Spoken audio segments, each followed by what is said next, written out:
Olá, meu nome é Beatriz, mais conhecida como Bia.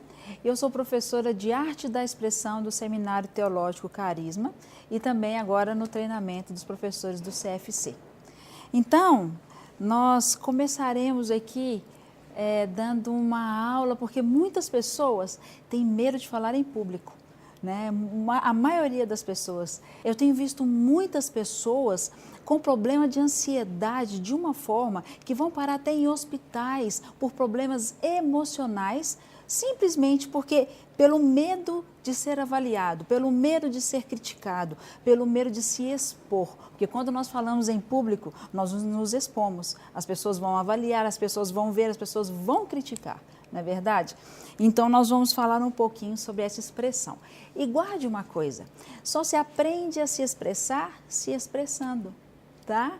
Então, vai ser uma aula bem informal, tá? E aí, os PowerPoints que eu tiver aqui, o Cláudio vai editar para você, vai ficar muito legal, tá bom? Para você poder acompanhar.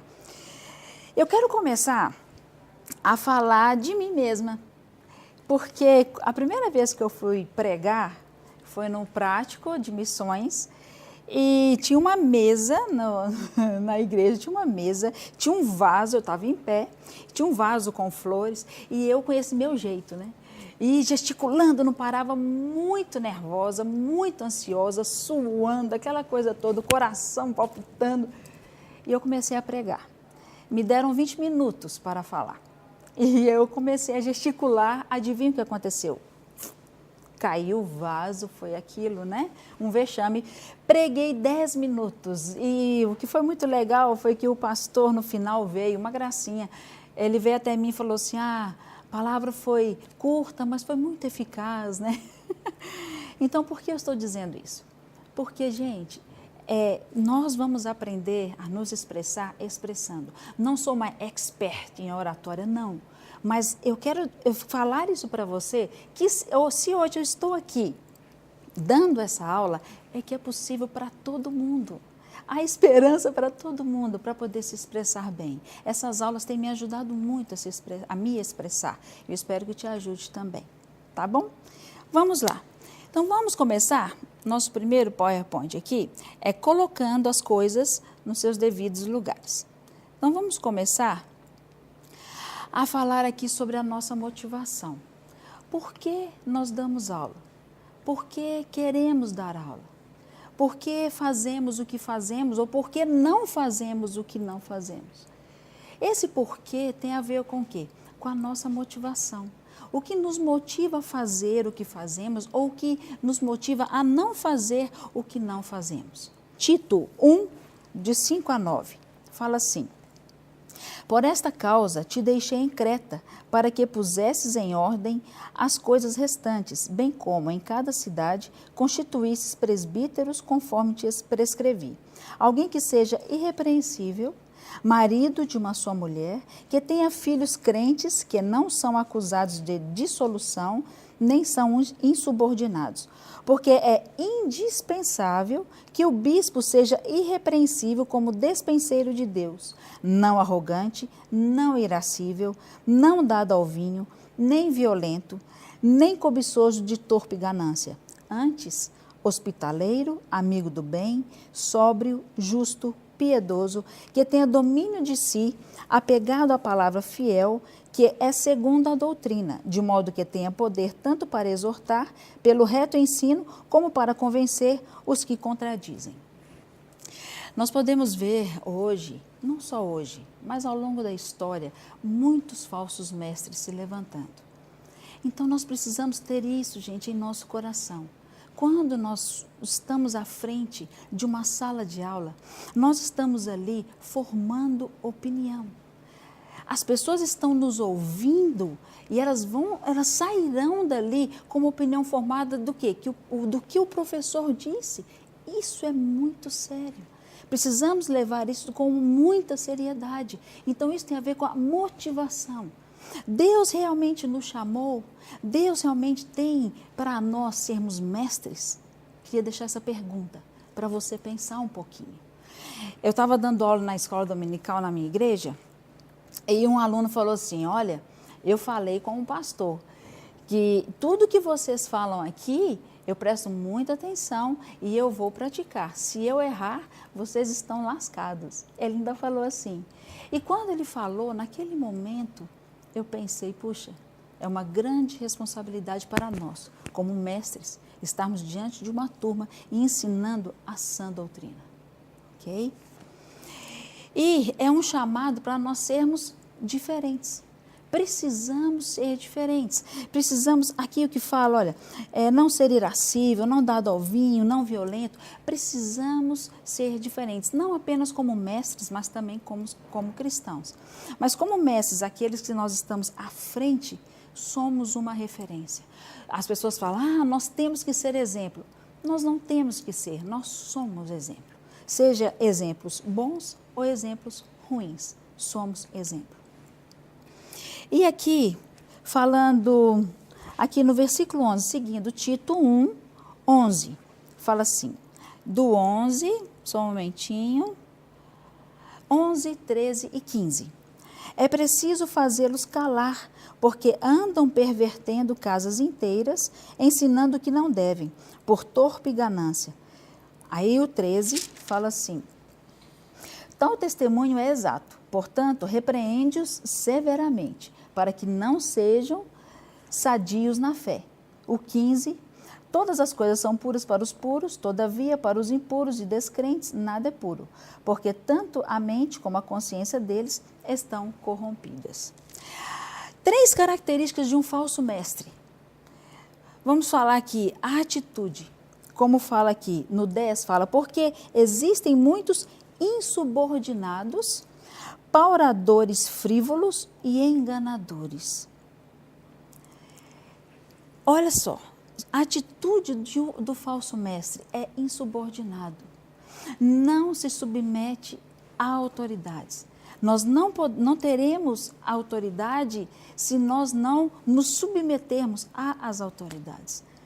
Então, nós precisamos ter isso no nosso coração. Geralmente, o falso mestre, ele faz o que quer, como ele quer, a hora que ele quer. Isso não funciona.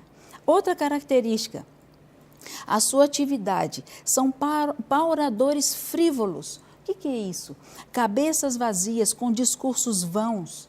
Um paurador é um falador, aquele que quer sempre ter razão, aquele que quer dar a última palavra, ele sabe tudo, é o dono da verdade. É uma outra característica.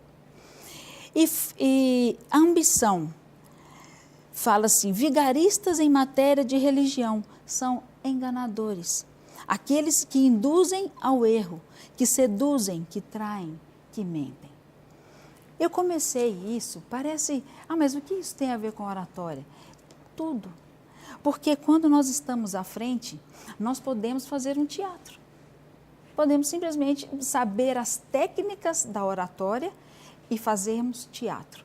E não é isso que nós queremos. Nós queremos usar as técnicas para a glória de Deus. Usar as técnicas para que possamos nos comunicar melhor, para que os alunos possam entender tudo que nós estamos falando. Amém? Então vamos lá. A motivação do mestre é que o aluno aprenda para poder praticar. Não simplesmente que ele esteja ali na sala de aula, não, nós queremos que eles aprendam, queremos que eles entendam. Vamos falar um pouquinho mais à frente sobre isso, sobre comunicação, mas nós queremos que o aluno aprenda. Para quê? Para que ele pratique aquilo que ele aprendeu. Olha só o que está escrito em Tiago 3, versículo 1. Meus irmãos, não vos torneis muitos de vós mestres, sabendo que havemos de receber maior juízo. Em outra versão fala assim, seremos julgados com maior rigor. Então, vamos colocar as coisas nos devidos lugares? O Senhor nos chamou para sermos mestres. O Senhor nos chamou para estarmos à frente de uma sala de aula. É isso que Deus tem para você, é isso que Deus tem para mim. Vamos pensar um pouquinho sobre isso, porque olha só, nós haveremos de receber maior juízo, seremos julgados com mais rigor.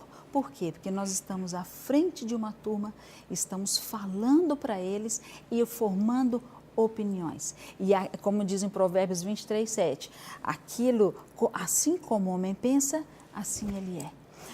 Os alunos vão agir e nós vamos agir de acordo com as nossas crenças.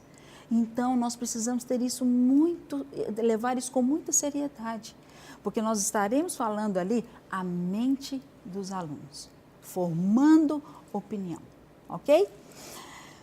Vamos lá. Russell Shedd falou uma coisa muito boa que eu queria ler com vocês, que vai estar aí no PowerPoint, tá? Vamos lá. Queremos que a palavra ensinada alcance os corações, fazendo com que as pessoas se comprometam com Deus e com as coisas de Deus.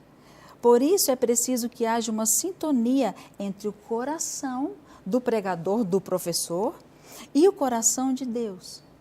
É essencial pregar, ensinar do coração para o coração. Aquilo que não sai de uma consciência viva não alcança a consciência daquele que está ouvindo. Então, a pregação, o ensino, precisa ser mais de coração do que da cabeça. Não são grandes talentos que Deus se empenha em abençoar, mas o grande serviço a Jesus. Um pregador, um professor santo, é uma arma terrível nas mãos de Deus. O sermão, o ensino, que tem muito mais cabeça do que coração, pode impressionar a cabeça dos ouvintes. Nossa, é demais. Nossa, que professor. Nossa. Mas realmente não comove o próprio coração. Nós precisamos falar de coração para coração, do coração do professor para o coração do aluno. Vamos continuar. Então, caro professor, prepare o seu coração de joelhos, orando sobre cada palavra, sobre cada frase, colocando o seu coração diante do Senhor para que o Espírito Santo encha a sua vida. Então, quando nós formos cheios do Espírito Santo, nós poderemos fazer com que as pessoas que estão nos ouvindo também se encham do Espírito Santo. É vida falando com vida, é coração falando para coração, tá? Vamos lá. Se vocês vão dar aula para crianças, vocês vão usar um método pedagógico, certo? Mas se vocês vão dar aula para adultos, vocês usarão o método andragógico. Eu trouxe aqui um livro, esse livro ele é muito bom, ele é muito simples, tá? Andragogia em Ação, da autora Zezina Soares Belan. Esse aqui você pode montar a sua aula, eu fazendo propaganda, né? Mas você pode montar a sua aula baseado nesse livro. Ele é muito simples a leitura dele, ele vai te ensinar direitinho onde colocar o PowerPoint, onde tirar, o que fazer, o tempo, você vai ver, ele é muito bom. Então, você vai usar um método andragógico. O que significa isso? É o modo com que o aluno vai aprender, o aluno adulto. Porque o adulto, ele tem uma forma diferente de aprender. Ele já tem uma opinião, ele já quer se colocar, ele quer interagir com a aula. Então, faça essa interação, deixe o aluno falar com você, participar da aula. E, claro, você vai precisar retomar essa aula, porque tem alguns alunos que eles querem monopolizar, e você não pode deixar. Mas, se você deixa aberto, e você traz um aluno, o outro, deixa falar, deixa se colocar, tá bom? Isso é muito bom, esse é o método andragógico. Vamos lá. Andragogia é a ciência que estuda como os adultos aprendem. Então, quando você estiver dando aula, ilustre as suas mensagens. Todas as minhas aulas têm PowerPoint, todas. Então, alguns alunos, eles aprendem melhor ouvindo, outros aprendem melhor escrevendo e alguns aprendem vendo, são bem visuais. Então, nós vamos falar sobre isso mais para frente. Então, quando você usa todos esses métodos para que o aluno aprenda, entenda e saia dali querendo praticar aquilo que ele ouviu, você pode usar tudo isso. Então, ilustre as suas mensagens, ilustre as suas aulas. Você pode usar muita coisa. Você dê exemplos da sua vida, dê exemplos de alguém que você conhece, tá? E Jesus fazia isso. Ele ilustrava, ele dava exemplo, ele fazia isso. Nós podemos fazer como ele também.